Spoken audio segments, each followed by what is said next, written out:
What kind of grown man yells at a customer for folding towels the wrong way? Travis Johnson paused the podcast playing in his car and stared out the windshield. He was parked across the street from one of his own laundromat locations, store number 3 out of 5. It was a Wednesday morning, and the sun hadn't fully climbed over the buildings yet. He'd built this laundry chain from scratch over the last 12 years, starting with a loan and an old coin op in a rough part of town. It was supposed to be about respect for the workers, the customers, and the communities they served, but lately, something had been off. The customer service scores at Store 3 had dropped hard in the past 2 months. He'd gotten vague answers from the district manager, and the store's manager, Dean, blamed lazy staff and bad customers. Travis wasn't buying it. He'd never met most of the newer employees at Store 3 himself. The company had grown quickly in the last 2 years, and with 5 locations and over 50 employees, he couldn't be everywhere. But that didn't mean he was going to let things slide. So today, he was going undercover.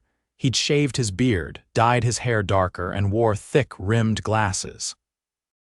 His usual button-down was replaced with a faded hoodie.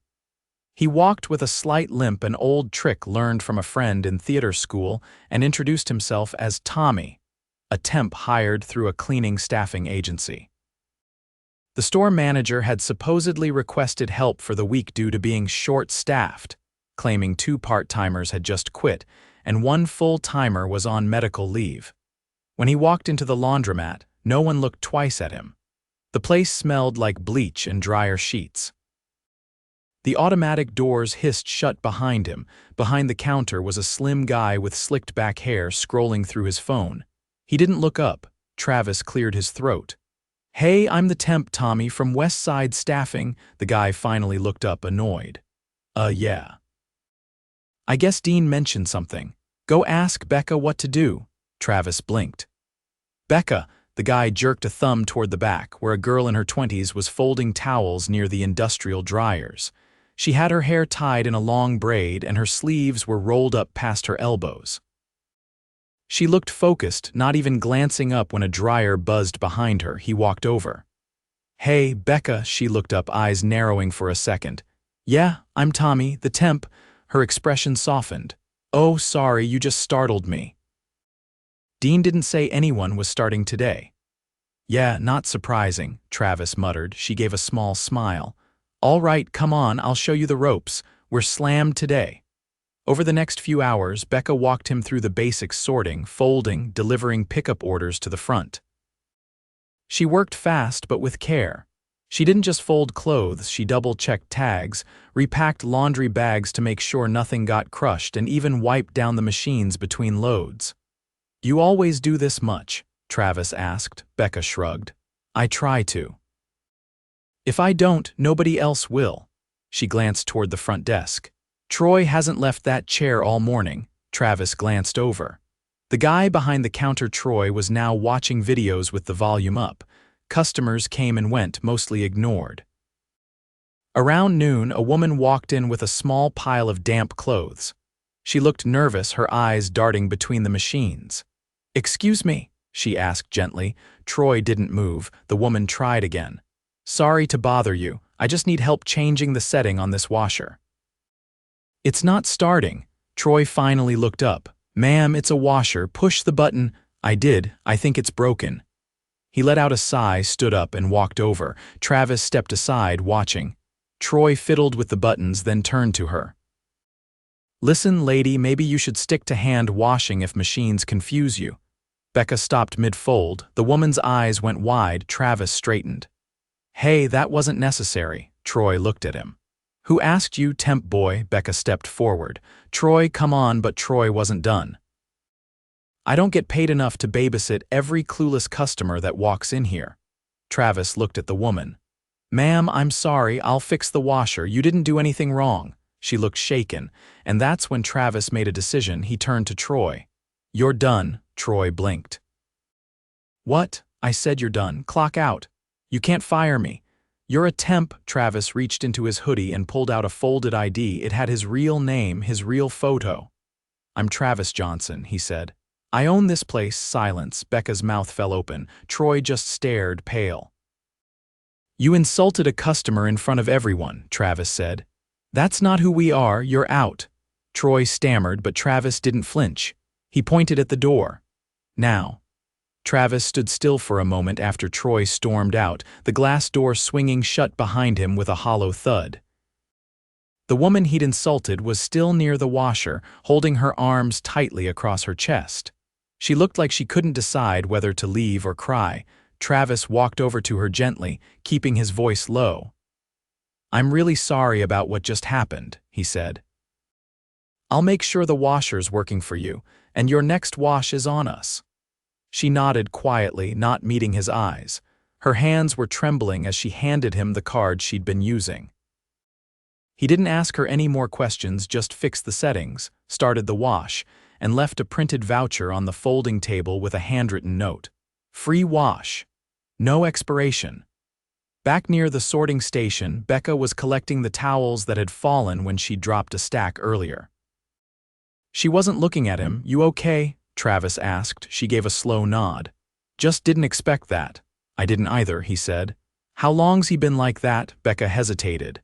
Since before I started. From what I was told, he's Dean's cousin. Gets away with things.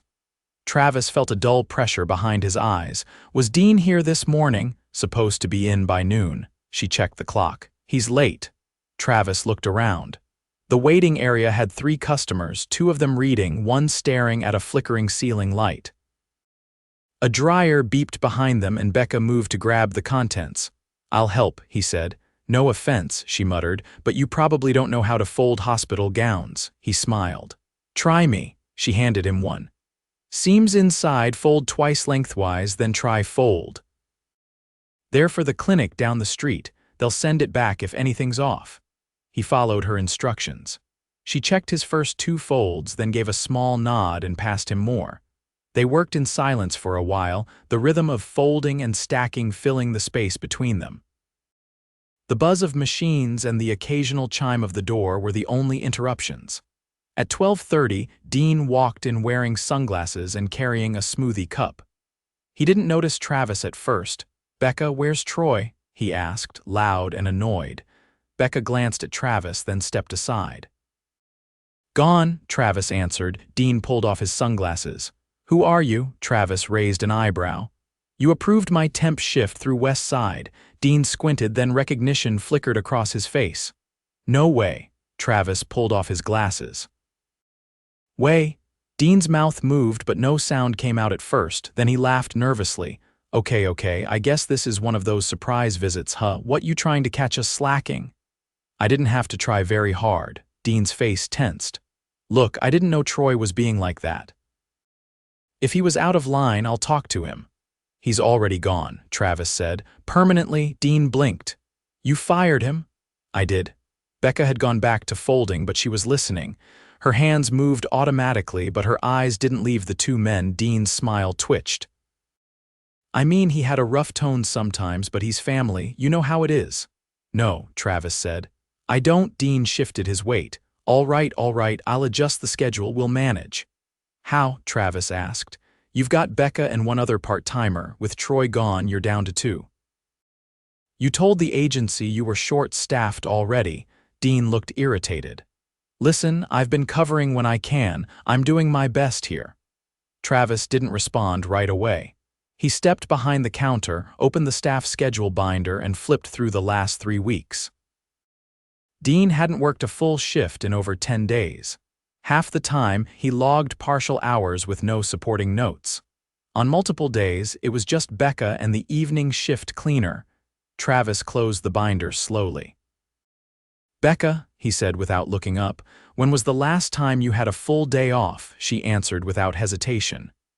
8 days ago, Dean jumped in. We've had call-outs. I can't control that. You can control whether or not you show up, Travis said flatly. Dean's voice sharpened. What, you think I'm not pulling my weight? Travis gave him a long, tired look. I think you've been hiding behind a clipboard while one person runs this place, and I think you've let your cousin insult customers and coworkers while you dodged responsibility. Dean's jaw tightened. You can't just walk in and turn everything upside down.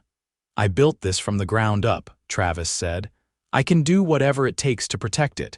Dean stepped forward, lowering his voice. You're going to regret firing him. He's family and he talks. I don't care who he talks to, Travis said. You're on probation as of now. You'll work open to close for the next 5 days. No excuses, no skipping. Dean scoffed. You serious, completely? And if I say no, then you can leave now too.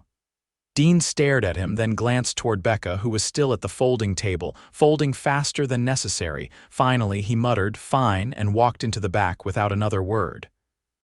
Travis turned back to Becca. You ever wanted to be a shift lead? She looked up slowly. You offering? I'm asking if you'd want it, she considered for a second. If it means I can stop covering for people who don't show up, then yes. Good, he said. Consider it yours. Official title and pay adjustment will follow. I'll handle HR. She gave a slow, measured nod. At 2:30, the afternoon customer rush began. Travis stayed on the floor, running loads, wiping down machines, and helping Becca bag and label a commercial account order from a local vet clinic. The other part-timer, a high school senior named Lewis, arrived just before his shift. He looked surprised to see Travis behind the counter. You the new guy? Lewis asked. Sort of, Travis replied. Becca didn't explain. She just handed Lewis a bottle of detergent and pointed to the back corner. That plus the 2 duffel bags clinic scrubs. Use medium heat, not high. Lewis nodded and got to work. He was quiet but efficient, and Travis noticed he double-checked every machine setting before starting a load. By 5, the tempo had slowed. Becca took her first real break of the day, sitting on a stool with a bottle of water. Travis leaned against the counter. You ever think about quitting? He asked. She gave a half laugh. Twice a day. What kept you here? She didn't answer right away. I figured if I left, it'd just get worse for whoever came next. Travis looked at her, then nodded once. Not anymore. She raised an eyebrow. You saying that 'cause you saw one bad day, or you mean it? I mean it, he said. I'll be back tomorrow, no disguise. We're going to fix this place starting now. Becca finished her water and stood up. All right then, let's see if you can fold the next order without ruining it. Challenge accepted. The door chimed as another customer entered, this one dragging a suitcase full of clothes. Travis turned to greet them, not as a CEO, but as someone who finally remembered why he'd started this place in the first place. The next morning, Travis arrived early, well before the doors opened. This time, he didn't bother with a disguise. He wore his usual jeans and work boots, a dark pullover, and had his company badge clipped to his belt. The closed sign on the glass door gave him a moment to breathe, before stepping back into the mess he'd started unraveling the day before. Inside, the fluorescent lights buzzed overhead, and the air still carried the faint tang of detergent and heated steel. Becca was already there, standing by the back row of machines, her hair tied in a loose knot. She had earbuds in, but she noticed him immediately and pulled one out. You're early. So are you. Becca shook her head and tossed a cleaning rag into a basket. Only way to get anything prepped before the morning rush. You sleep at all, she gave a half shrug, enough to function. He didn't push. Instead, he walked toward the back room. Dean here, Becca nodded toward the office door. Showed up 10 minutes ago, didn't say much. Travis knocked once before stepping in. Dean was at the desk, unpacking a sandwich and a bottle of iced tea. He looked up and gave a forced smile. Morning, Dean said. Didn't expect you this early. I figured if I'm asking you to work a full shift, I should be here too. Dean leaned back in the chair. Listen, about yesterday, don't, Travis said. I'm not interested in apologies. I'm here for accountability. Let's focus on that. Dean's jaw tensed, but he nodded. Travis didn't wait for further conversation. He walked back out front and started checking the dryers for lint buildup. It wasn't glamorous, but neither was letting things fall apart while pretending they weren't. By 8:30, Lewis arrived. He looked more awake than the day before, headphones around his neck and a notebook tucked under his arm. He gave Travis a nod and went straight to work without being asked. At 9, the first rush began. A woman came in dragging a heavy cart with 3 oversized bags commercial load from a dog grooming service. Becca took the lead, tagging the bags and noting special instructions. Travis helped her lift one onto the sorting table. It was soaked through. Leak, he asked. Probably. They don't always seal their transport bins. Travis held back a sigh and helped anyway. As he lifted the second bag, he noticed a man in a sharp navy suit standing near the door, watching. The man stepped forward. "I'm looking for the manager." Becca glanced at Travis, who stepped forward. "I'm the owner. Can I help you?" The man didn't blink. "I'm from Clean Pro Uniform Services. We've been trying to reach someone about your contract. My drivers said our bins haven't been returned in over a month." "That's a violation." Travis glanced toward Dean, who was still behind the counter, now pretending to read a clipboard. "I wasn't aware there was an issue," Travis said. "If bins are missing, we'll find them and make it right." The man narrowed his eyes. "This isn't the first warning we've issued. If we don't get those bins back by next week, we're charging full replacement costs." "I understand," Travis said. "Give me a list of what's missing and I'll personally take care of it." The man handed over a printed memo, nodded once, and left without a word. Travis turned to Becca. "Have you seen any of their bins?" She motioned toward the back wall. "Stacked behind the water heater. Dean said he'd return them last week." Travis walked to the back. Sure enough, there were 8 large plastic bins, each labeled with Clean Pro's logo. They were stacked haphazardly, 2 of them cracked. Lewis appeared beside him. "I almost tripped over those last shift, figured they were junk." Travis looked toward the office door. "That's strike 2. Before he could say more, a commotion erupted near the front. A teenage boy was standing near the vending machine, looking panicked. One of the newer employees, a woman in her 40s with short cropped hair and a name tag that read Carla, was standing over him, arms crossed. "Didn't you read the sign?" Carla snapped. "No loitering." "You're not here to wash anything." "I was just waiting for my mom," the boy said. "She's parking." Carla snorted. "Sure, I've seen you hanging around before. Go wait outside." Travis stepped forward. "What's going on?" Carla didn't turn. "Kids loitering." "I told him to wait outside." The boy's cheeks were flushed. He looked like he wanted to disappear. "He said he's waiting for his mom," Travis said. "That's not loitering," Carla turned. "I'm just keeping the place safe." "Last week, some kid stole a detergent pod box." "Was it this kid?" She hesitated. "No, but you can't be too careful." "That's not how we treat people," Travis said firmly. "Step into the back with me." Carla looked annoyed but followed him toward the supply room. Travis closed the door behind them. That was unacceptable. "I was just trying to keep order. You profiled a kid based on nothing." He looked like trouble. Travis's voice dropped. "You don't get to decide that based on how someone looks. That's zero tolerance." Carla's face hardened. "Are you firing me?" "Yes," she scoffed. "Over that? Absolutely. We're not going to be the kind of place where people get thrown out for how they dress or what color their hoodie is." Carla didn't argue further. She grabbed her bag and walked out without saying goodbye. Travis returned to the front. The boy was now sitting with a woman who was clearly his mother. She looked concerned. Becca was offering both of them bottled water. Travis approached. "Sorry about that. She no longer works here." The woman nodded slowly. "Appreciate you saying that." He turned to the boy. "You're welcome to wait here anytime." The boy smiled, just slightly. Becca gestured toward a cart of clean towels. "We need to get those sorted before the afternoon pickups." Travis nodded. As he helped her, he noticed Dean watching from across the room, arms folded. "Problem?" Travis asked. Dean walked over. "You're just going to fire people mid-shift now if they cross lines they shouldn't, yes." Dean scoffed. "You're going to run out of staff. Then I'll rebuild with people who deserve the job." Dean stepped closer. "You don't know what it's like managing this day to day." "You're right," Travis said. "I didn't, that's why I'm here now." Dean looked away. "You're making things worse." "No," Travis said. "I'm making them honest." Dean shook his head and walked off. Travis watched him go, then turned back to Becca, who was watching quietly. "You still in?" he asked. Becca handed him a stack of folded sheets. I'm not going anywhere. By the time the afternoon rush hit, Travis had spoken to the Clean Pro rep again, scheduled a pickup for the bins, and helped reorganize the supply shelves.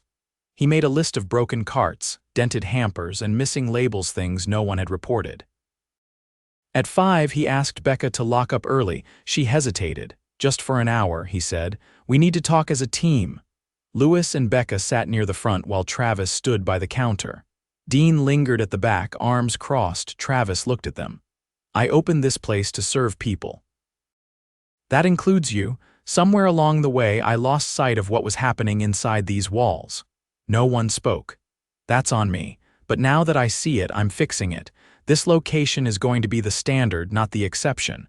Becca nodded slowly. Louis looked up from his notebook, curious. Travis continued. Starting next week, we're bringing in one more full-time hire. You'll each get proper days off, no more silent overwork. And I'll be here every week working, not just visiting, Dean muttered. So now you're a shift worker too? Travis turned to him. You've got one more day to show me you want to be part of this. If not, I'll find someone who does. Dean didn't answer. He just walked out the front door. Becca stood. That go the way you hoped? Better, Travis said. I didn't come here looking for comfort, she smiled. Well, you didn't find any. Travis turned off the lights one by one. The hum of the machines faded. The silence was different now, not empty but clean, like something finally got scrubbed out. The next morning, Travis didn't walk in through the front entrance. He came through the side delivery door, lugging 2 replacement hampers and a box of new folding gloves. He'd spent the late evening sourcing what he could from the main warehouse after realizing just how much equipment at this location had been neglected or never replaced. The morning air still clung to the concrete floors, and the sharp scent of lemon disinfectant hung in the air. Becca was already on site, restocking detergent jugs from the back shelf. She looked up the moment she heard the door creak. Didn't think I'd see an owner hauling hampers. I figured if I'm asking people to carry the weight, I should bring some of it in myself. She knelt down to cut through the plastic wrap holding the gloves and spoke without looking up. Louis texted me. Said Dean didn't show for his shift. Travis checked the clock. He had until 8. It's almost 9. Becca stood and dusted her hands off on her apron. What do you want to do? He didn't hesitate. We move forward without him. He grabbed the office key and opened the back room. Dean had left behind a clipboard, a half-empty bottle of energy drink, and a drawer filled with unopened mail. Travis sifted through it quickly, mostly supplier notices and 2 unopened invoices from a commercial client. He turned to Becca. You comfortable stepping into that role temporarily, at least? Becca folded her arms. I don't have management experience. You've been running this place without the title. That counts in my book. She hesitated, then nodded once. Only if I don't have to deal with payroll. That part scares me. I'll keep that on my plate for now. By 10, the first regulars began arriving. Travis stayed at the loading station, helping with oversized bedding and sorting delicates into netted bags. The pace of the day was different, still busy, but there was a rhythm now. Even Louis, who showed up 15 minutes early, noticed it. Feels quieter, he said as he slid into a pair of gloves. No one yelling over the dryers tends to help, Becca replied. Travis didn't add anything. He was watching a young woman struggle with a broken cartwheel near the front. She had a toddler on one hip and a laundry bag that kept slipping off her shoulder. Hang on, he said, moving to help. He swapped out the cart with one of the new ones and handed her a small roll of detergent pods. No charge today, he said. I've got it covered, she smiled, surprised. Thanks. First time here. Hope it won't be the last. As she walked off, Becca leaned over a nearby counter. You're doing a lot of damage control. I'm trying to do better than that. He headed into the back to grab zip ties for the sorting bins and noticed something off the industrial dryer nearest the wall was rattling louder than usual. He crouched down, opened the panel, and found the filter jammed with melted plastic. Someone had clearly ignored the cleaning schedule. He turned toward Louis, who was wiping down the folding table. Do you know when this dryer was last serviced? Louis shrugged.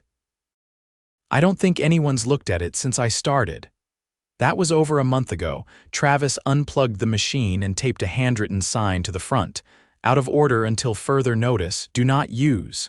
He looked up at Becca. We're taking that one offline. I'll have maintenance out tomorrow. Guess we're down to 5 dryers. We'll make it work. Mid-afternoon, Travis gathered Becca and Louis near the back table just after the last of the commercial pickups had gone out. I've got someone from HR coming by in an hour, he said. They're going to help post the opening for a new full-time hire. I want your help reviewing applicants. Becca looked surprised. You're letting us decide. You know what this job takes, better than I do. Louis leaned forward. Can we recommend someone? You know someone reliable, my cousin. He's been working nights at a car wash, but he's been looking for something steadier.